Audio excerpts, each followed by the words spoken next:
Se eu cantar essa música que nem existe mais, você me dá um prato de comida? Quando ele disse isso, a rua pareceu dar um passo para trás.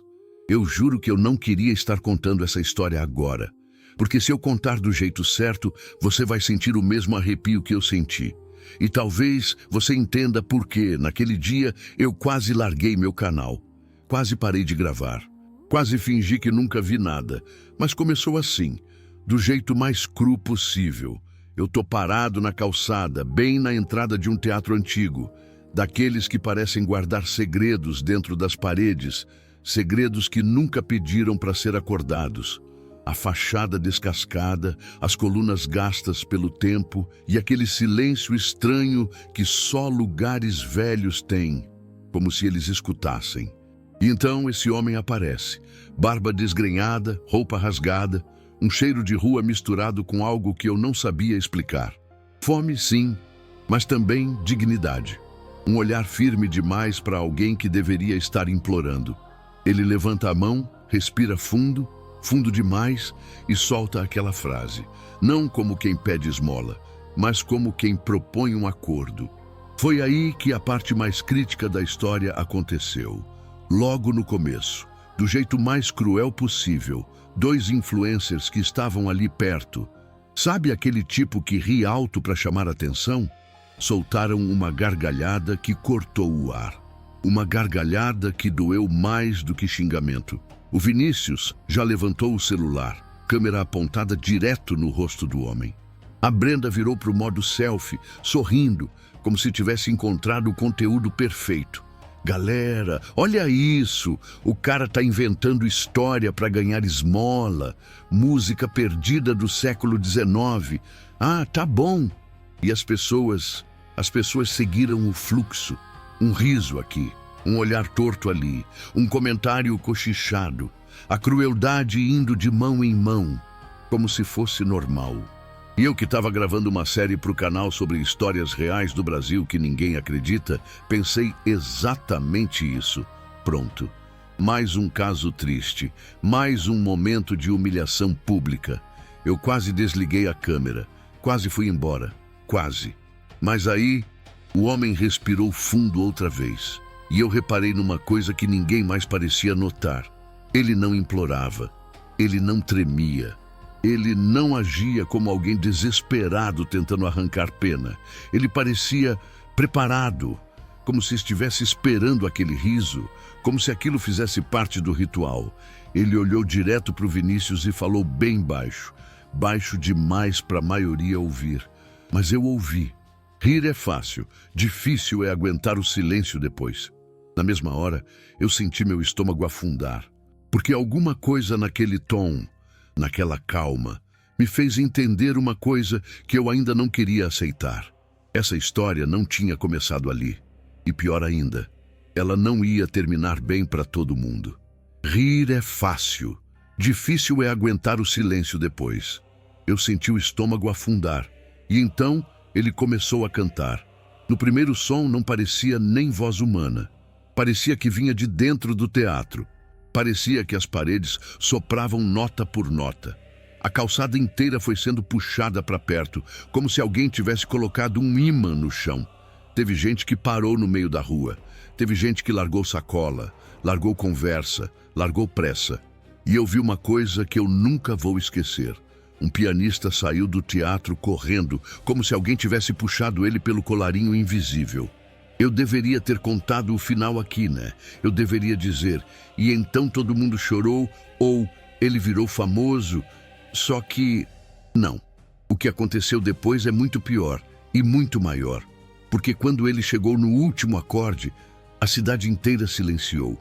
E nesse silêncio, como se o mundo tivesse dado uma pausa, eu vi do lado do teatro, na parede antiga, uma marca que não estava ali antes. Um símbolo. 2 letras e 2 números. DJ 7. E quando eu aproximei a câmera, parecia que aquilo tinha sido esculpido na pedra, como se estivesse ali há 100 anos. Só que eu tinha certeza. Não estava. E é aqui que eu te faço um pedido, porque você vai precisar ficar comigo até o fim para entender o que DJ set realmente significa.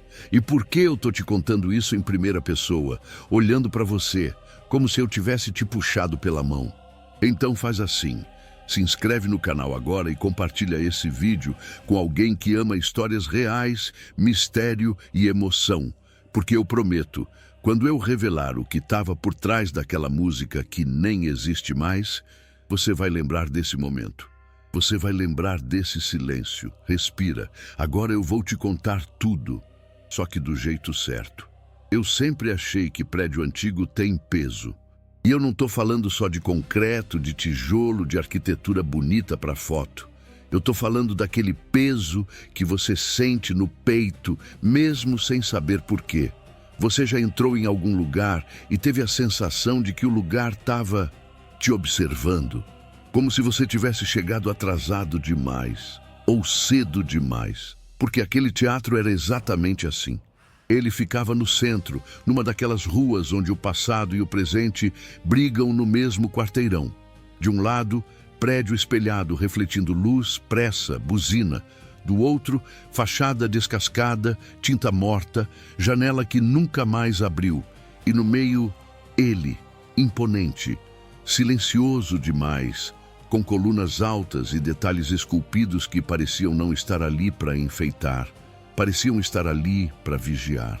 Eu lembro de pensar, por que esse lugar ainda está de pé? Você já parou para pensar nisso?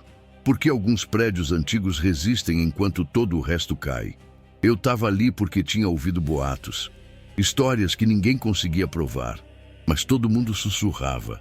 Gente que jurava escutar piano de madrugada, mesmo com o teatro fechado. Funcionário que dizia ver luz acendendo sozinha em camarim abandonado. Um segurança que pediu demissão depois de ouvir alguém cantar quando não tinha ninguém dentro. E eu, com meu canal, pensei exatamente isso.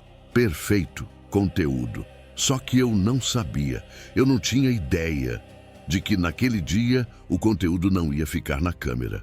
Ele ia ficar em mim. Quando eu olhei para o homem de novo, alguma coisa não encaixava. Ele estava sujo, sim, roupa rasgada, cheiro de rua, mas a postura dele, aquilo me deixou desconfortável. Ele não se encolhia, ele não desviava o olhar, ele respirava de um jeito ritmado, controlado, como alguém que já contou o tempo antes.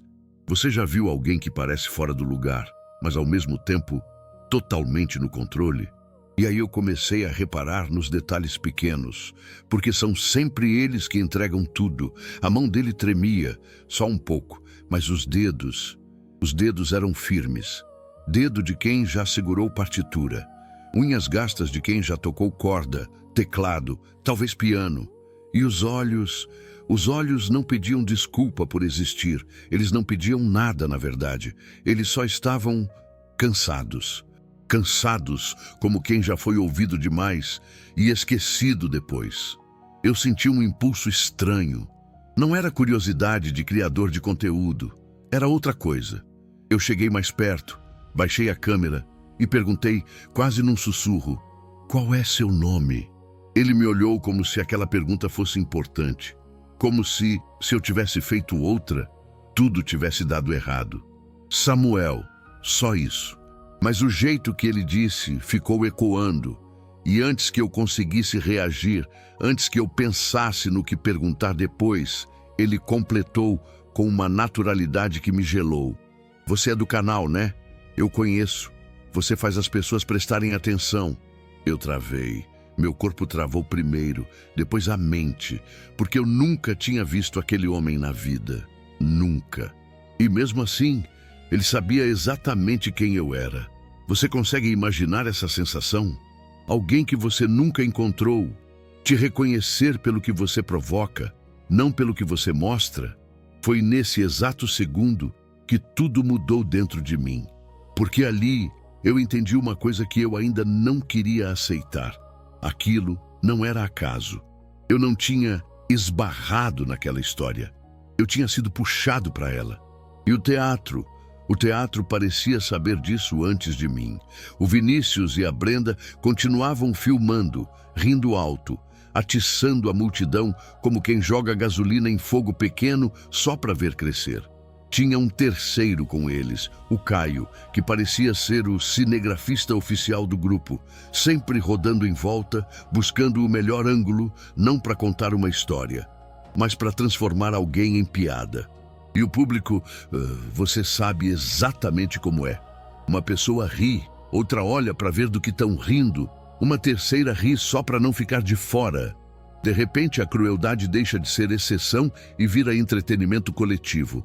Você já reparou como isso acontece rápido? Como ninguém se sente responsável quando a humilhação vira conteúdo. Canta aí então, Mozart da rua. O Vinícius gritou, com aquele tom debochado que pede aplauso.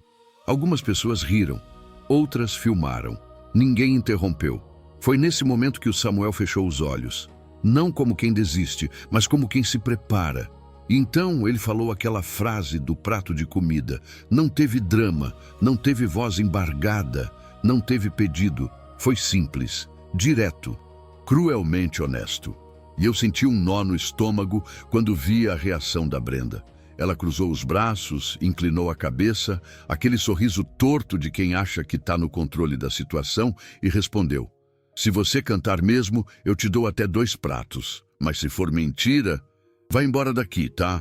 A palavra mentira ficou suspensa no ar, pesada, suja. Parecia cuspe jogado no chão, e todo mundo fingindo que não viu. Você consegue sentir esse tipo de clima? Aquele momento em que dá para escolher entre intervir ou se calar? Eu dei um passo à frente. Meu corpo reagiu antes da cabeça. Eu estava pronto para cortar aquilo, para dizer chega, para acabar com a cena. Mas antes que eu abrisse a boca, o Samuel levantou a mão. Ele não tocou em mim, não me empurrou, não precisou, só levantou a mão. E naquele gesto simples, eu congelei. Ele se inclinou um pouco na minha direção e sussurrou, tão baixo que só eu ouvi. Deixa, eles precisam rir primeiro, para depois entenderem o que fizeram.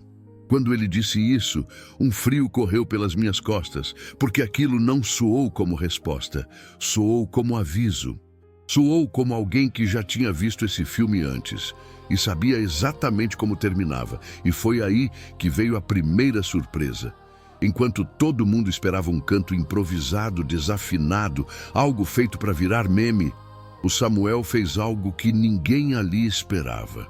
Ele levou a mão devagar até o bolso do casaco rasgado e puxou um pedaço de papel velho, dobrado, amassado, com as bordas queimadas, como se tivesse escapado de um incêndio por pouco. O barulho da rua pareceu diminuir. Ele alisou aquele papel com um cuidado quase solene, como se estivesse tocando algo vivo, como se aquilo valesse mais do que qualquer prato de comida. E quando eu vi de relance aquelas linhas desenhadas, meu coração acelerou. Pauta musical, partitura. Você já teve aquele segundo em que o cérebro entende algo antes de você querer aceitar? O Vinícius riu mais alto ainda, forçando graça, como se precisasse provar que ainda estava no comando. Tá de brincadeira! O cara trouxe papel velho para fazer cena. Mas nem todo mundo riu dessa vez. O pianista que tinha saído do teatro, um senhor de cabelo grisalho, postura ereta, olhar treinado, ficou completamente pálido.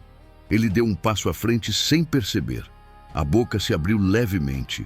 E ele murmurou quase para si mesmo: Isso não pode ser. E naquele instante, eu soube. A humilhação tinha passado do limite. O desafio tinha sido aceito. E nada, absolutamente nada, ia sair daquele jeito que eles estavam esperando. O Samuel começou a cantar.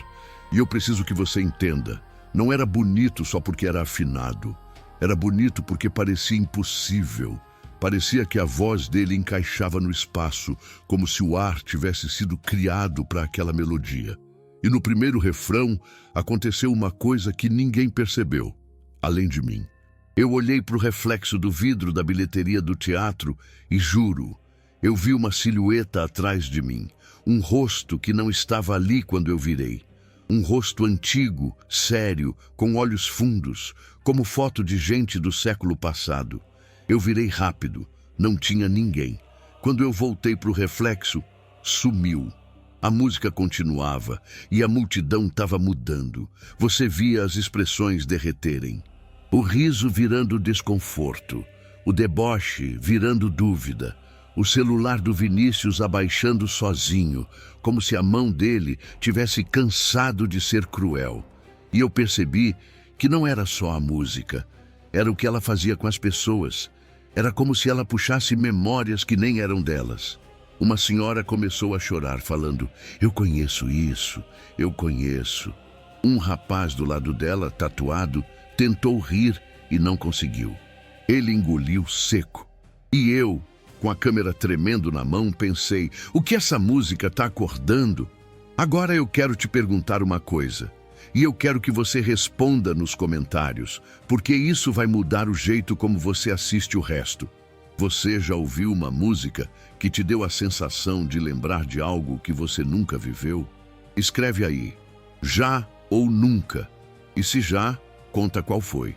Eu vou ler, porque o que eu senti ali foi exatamente isso. E foi o começo do pior. Quando Samuel terminou, ninguém aplaudiu de imediato. Não porque não queria, mas porque parecia errado quebrar aquele silêncio. E foi nesse silêncio que o DJ Set apareceu. Eu sei que parece loucura, mas eu tô te contando exatamente como foi. Eu cheguei perto da parede do teatro, aquele lado onde a pedra era antiga, cheia de marcas do tempo. E ali, no meio, como se alguém tivesse arranhado com ferramenta, estava o símbolo: DJ Set. O pianista, que depois eu descobriria que se chamava Augusto, passou a mão no próprio rosto como se tivesse envelhecido 10 anos em 1 minuto. Isso é um código. Eu perguntei: código de quê? Ele respirou fundo e falou: de uma partitura que foi apagada da história. Eu ri de nervoso, porque não fazia sentido. Uma partitura apagada da história?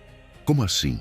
E o Samuel, que até então tinha ficado quieto, falou: como se apaga uma música, né? Não dá. A música não morre. Ela só fica esperando. E eu senti que aquela frase tinha uma segunda camada, como se a música estivesse viva, como se ela fosse uma coisa faminta.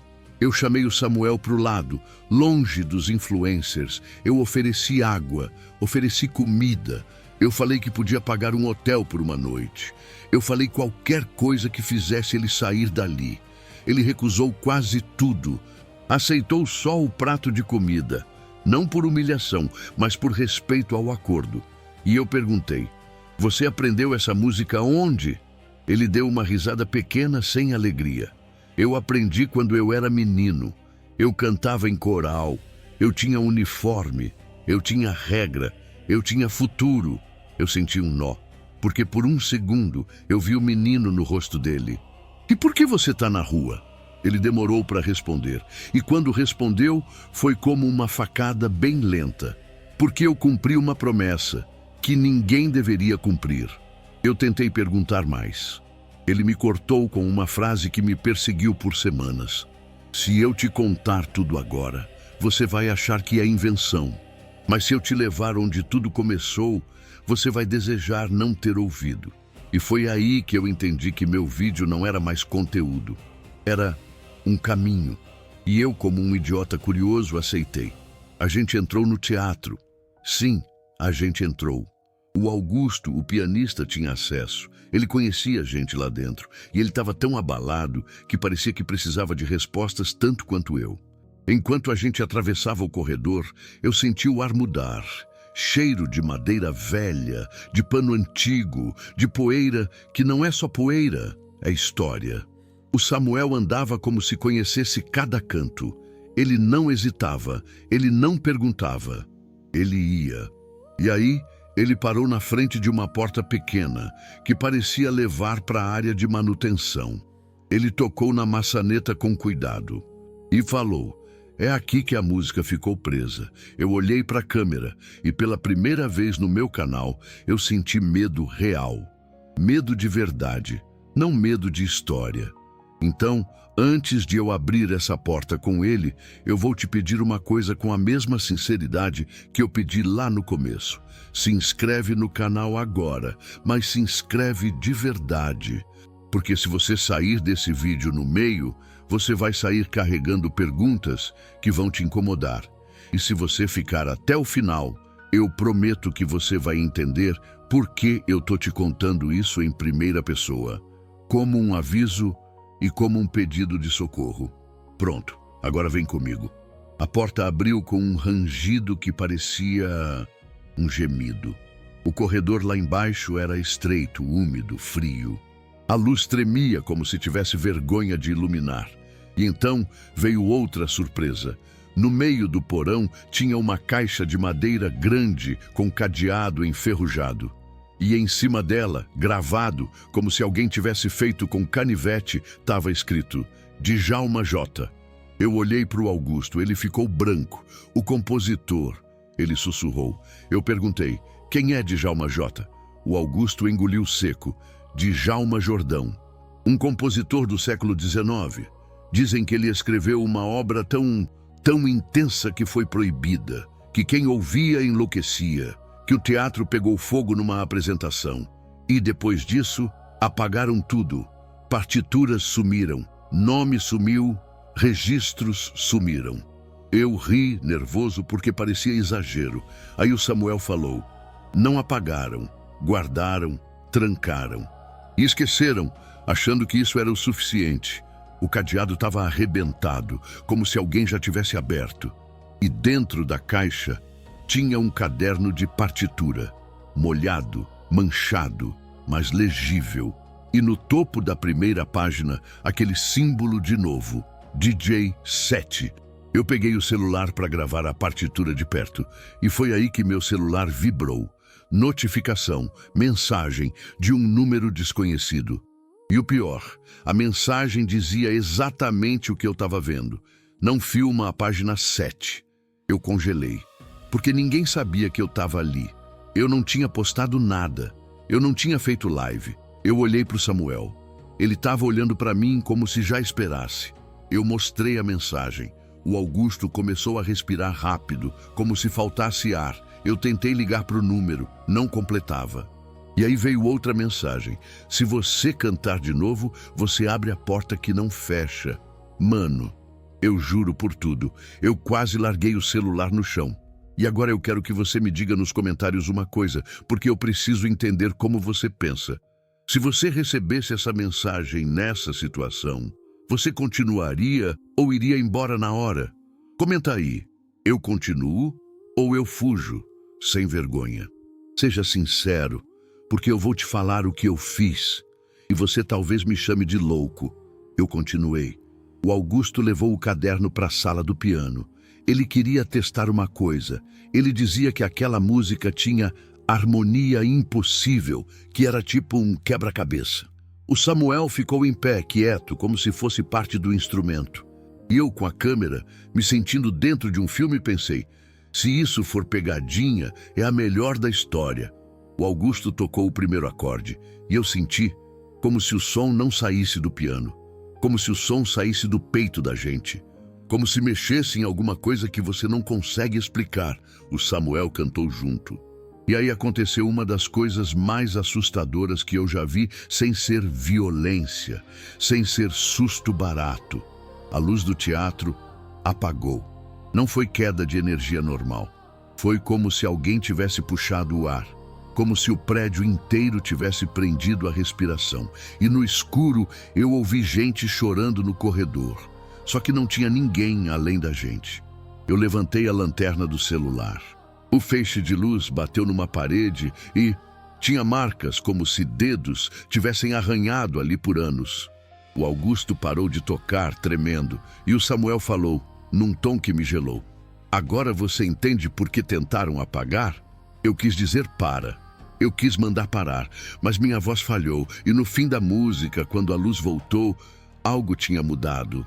O teatro parecia mais velho, mais rachado, mais cansado, como se a música tivesse roubado um pedaço do tempo. A gente saiu do teatro como quem sai de um sonho ruim. Lá fora, a noite tinha caído e o centro estava diferente. Menos barulho, menos gente. Até os carros pareciam passar mais devagar. E aí o Caio correu na minha direção desesperado. Você viu o Vinícius? Ele entrou aqui e sumiu. Eu pensei que era drama. Até eu ver a Brenda sentada no meio-fio, olhando para o celular, chorando como criança. Ela me mostrou a tela. Ela tinha postado um vídeo. Só que ela não lembrava de ter postado. No vídeo, ela aparece filmando o Samuel cantando e no meio da filmagem a câmera vira sozinha para o lado e mostra uma porta do teatro que não existia. Uma porta escura onde dá para ver uma sombra parada, observando. E a legenda do post, escrita por ela, dizia: DJ 7 voltou. Eu senti um enjoo, porque parecia aviso. Não parecia brincadeira. E eu quero saber de você, sério. Você acha que isso é sobrenatural ou acha que existe uma explicação humana por trás? Comenta aí, sobrenatural ou tem explicação? Eu vou fixar os comentários mais interessantes, porque a resposta é mais complicada do que as duas opções. Nessa altura, eu não aguentava mais ficar sem entender. Eu puxei o Samuel para perto, num lugar mais quieto, perto da praça, e falei: chega, eu preciso saber quem você é de verdade. Ele olhou para o chão e pela primeira vez eu vi vergonha no rosto dele. Eu não sou só um morador de rua. Eu fui escolhido. Ele me contou que quando era adolescente cantava num coral ligado a uma escola tradicional e que uma vez, num evento, apareceu um homem elegante, cabelo dividido, sorriso frio, que pediu para ouvir o grupo cantar uma peça rara. O maestro, todo orgulhoso, aceitou. E naquela noite, eles cantaram uma música que não estava em nenhum repertório oficial. Uma música que, segundo o homem elegante, era uma homenagem antiga. Só que quando eles terminaram, uma menina do coral desmaiou. Um menino começou a rir sem parar. O maestro chorou ajoelhado, pedindo desculpa para alguém que não estava ali. A escola abafou tudo. E o Samuel foi o único que continuou ouvindo a melodia na cabeça. Dias, meses, anos. Eu tentei esquecer, ele disse, mas ela voltava, como fome. E aí ele revelou a parte que quebrou meu coração. Ele não foi parar na rua só por pobreza. Ele foi sendo empurrado para fora da vida. Família cansou, amigos sumiram, emprego não durava. Ele chegava, cantava sem querer e as pessoas estranhavam. Algumas se assustavam, outras choravam, outras ficavam agressivas. Eu virei o cara esquisito, ele falou. E quando você vira o cara esquisito, o mundo te descarta. Eu engoli seco, porque eu pensei quantas histórias a gente ri sem saber o peso. Eu decidi levar o Samuel até um lugar seguro. Eu tinha gravado demais. Eu precisava processar. Eu precisava respirar. Só que a história não deixou. Na manhã seguinte, eu acordei com uma mensagem no meu e-mail do canal. Sem remetente, sem assunto. Só uma imagem. A imagem era um mapa com 3 pontos circulados. Belo Horizonte, Santos e Curitiba. E embaixo, uma frase. DJ 7 não é só música, é rota. Eu achei que era trollagem. Só que quando eu desci para o carro, tinha um bilhete no banco do passageiro. Eu juro, eu tinha trancado o carro. O bilhete dizia: se você quer salvar o Vinícius, pare de procurar fama e comece a procurar a origem. Salvar o Vinícius. Meu estômago gelou, porque até então eu não tinha entendido como ele se encaixava. E o Samuel, quando viu o bilhete, só falou: eles pegaram ele. Eles quem? Eu gritei, e o Samuel respondeu num sussurro: os que guardam a música. Eu tentei resistir. Eu tentei agir como adulto. Vamos na polícia, vamos procurar câmeras, vamos fazer do jeito certo. Só que tinha um problema. Qualquer câmera que eu tentava acessar, dava erro. Arquivos corrompidos, horário pulando, imagens tremidas. Parecia que a própria realidade estava evitando registrar. Aí o Augusto me ligou. Eu abri o caderno de novo, ele disse. Eu sei que te falaram para não filmar a página 7, mas eu vi. E eu acho que você precisa ver também. Eu fui correndo. O Augusto abriu o caderno na página 7. A folha era diferente, mais escura, como se tivesse sido tocada por mãos demais. E nela tinha uma anotação em letra cursiva antiga. Para ser cantada, é preciso oferecer um nome. Um nome. E abaixo, como se alguém tivesse escrito com raiva, Lívia. Eu senti um choque porque Lívia é o nome da minha irmã. Eu fiquei sem ar. Eu não tinha falado isso para ninguém, nunca, nem no canal. E aí, do nada, o Samuel começou a chorar. Chorar de verdade. Eu não sabia que eles iam puxar seu sangue, ele disse. Eu não queria isso. Eu tremi. Eu juro que tremi. E eu preciso que você comente uma coisa aqui, porque isso vai influenciar tudo que você pensa. Você acredita que coincidências existem? Ou tudo tem um fio ligando? Comenta, coincidência ou tem fio? Porque naquele momento eu entendi. A música não estava só contando uma história, ela estava escolhendo pessoas. Eu vou te contar o final agora, mas eu preciso que você me prometa uma coisa. Não tenta reproduzir essa melodia, nem de brincadeira, nem de meme, nem para testar, porque tem coisas que quando você chama, respondem. A gente seguiu a rota, Belo Horizonte primeiro, um endereço antigo perto de uma igreja. Lá, a gente encontrou um arquivo esquecido, guardado por um senhor chamado Seu Osvaldo, que tremia só de ouvir DJ 7. Ele contou que DJ não era DJ de música moderna. Era a abreviação de Djalma Jordão mesmo. E o 7 era o número da 7ª variação da obra, a versão que não era para existir. Por quê? Eu perguntei. E ele respondeu. Porque a 7 não era arte, era um acordo. Eu senti um gelo. A gente foi para Santos.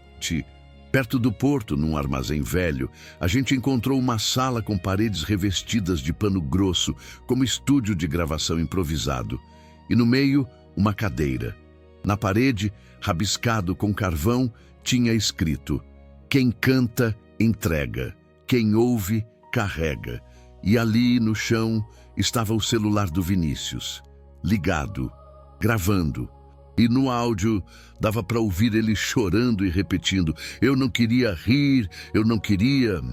Eu fechei os olhos, porque eu entendi. A risada dele no começo não foi só maldade, foi porta. E por último, Curitiba. Um prédio antigo, escondido atrás de uma fachada comum. Lá dentro a gente encontrou um grupo, gente bem vestida, educada, falando baixo, como se fossem protetores de algo sagrado. E o líder, um homem chamado Eduardo, olhou para mim e disse: seu canal é grande, você tem voz, você pode espalhar, você pode alimentar. Alimentar o quê? Eu perguntei. E ele sorriu como quem fala a coisa mais simples do mundo. A obra, a fome. Eu entendi na hora. Eles não queriam apagar DJ 7. Eles queriam controlar. Eles queriam decidir quem canta, quem ouve, quem sofre. E aí veio a última surpresa, a pior. O Vinícius não tinha sumido. Ele estava ali. Só que ele não era mais o mesmo. Ele estava sentado, olhando para o nada, com a boca mexendo como se cantasse sem som. Como se a música tivesse tomado a voz dele por dentro. Eu corri, eu chamei o nome dele, eu sacudi o ombro. Ele piscou devagar e falou uma frase que me destruiu. Ela quer um nome. Eu lembrei da página 7, eu lembrei da Lívia, eu lembrei do bilhete no meu carro. E eu olhei para o Samuel. Ele estava de joelhos, chorando. Foi assim comigo, ele sussurrou. Eu dei um nome uma vez e eu nunca me perdoei. Eu senti minha garganta fechar, porque eu entendi que o preço nunca era dinheiro. Nunca era prato de comida. Era sempre alguém. E foi aí que eu fiz a coisa mais difícil da minha vida. Eu não cantei. Eu fechei o caderno. Eu rasguei a página 7. Não toda, porque parecia impossível destruir, mas eu rasguei o suficiente para quebrar a oferta. Eu gritei com o Eduardo. Eu ameacei expor tudo. Eu falei que meu canal ia derrubar a máscara deles. E o Eduardo só respondeu: você acha que está no controle porque tem uma câmera? A câmera só registra o que a fome deixa.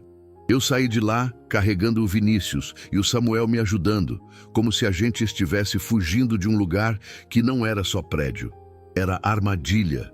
E no caminho de volta, eu ouvi, bem baixinho, como se viesse do fundo do meu peito, uma nota, uma única nota. A DJ 7 tentando voltar. Foi quando eu percebi a verdade final. A música não tinha sido apagada do mundo. Ela tinha sido escondida dentro das pessoas, dentro de memórias, dentro de vergonha, dentro de risadas cruéis. E por isso eu tô te contando isso agora. Porque enquanto eu falo, eu sinto que ela fica mais fraca, como se a verdade fosse o único antídoto. Então agora eu vou te pedir com toda a força que eu tenho. Se inscreve no canal para não perder as próximas histórias, porque eu ainda não terminei de investigar quem são os que guardam a música. Compartilha esse vídeo com alguém que precisa ouvir isso. Alguém que gosta de mistério, mas também alguém que precisa lembrar que uma risada pode virar um gatilho. Deixa o like para esse vídeo alcançar mais gente e a gente tirar força do silêncio. Comenta aqui embaixo. Você acha que DJ 7 é sobrenatural? Ou é um esquema humano usando medo e sugestão? E me diz também, você já viu alguém ser humilhado em público e ficou calado? Eu quero ler sua sinceridade. E se você chegou até aqui, escreve, eu ouvi o silêncio, para eu saber que você ficou comigo até o fim. E agora, do jeito mais importante, na tela está aparecendo uma outra história do canal. Ela se conecta com essa aqui de um jeito que você não está esperando. E talvez explique quem escreveu o primeiro bilhete no meu carro. Clica para assistir agora. Porque depois de hoje, eu não tenho certeza se o silêncio vai continuar do nosso lado.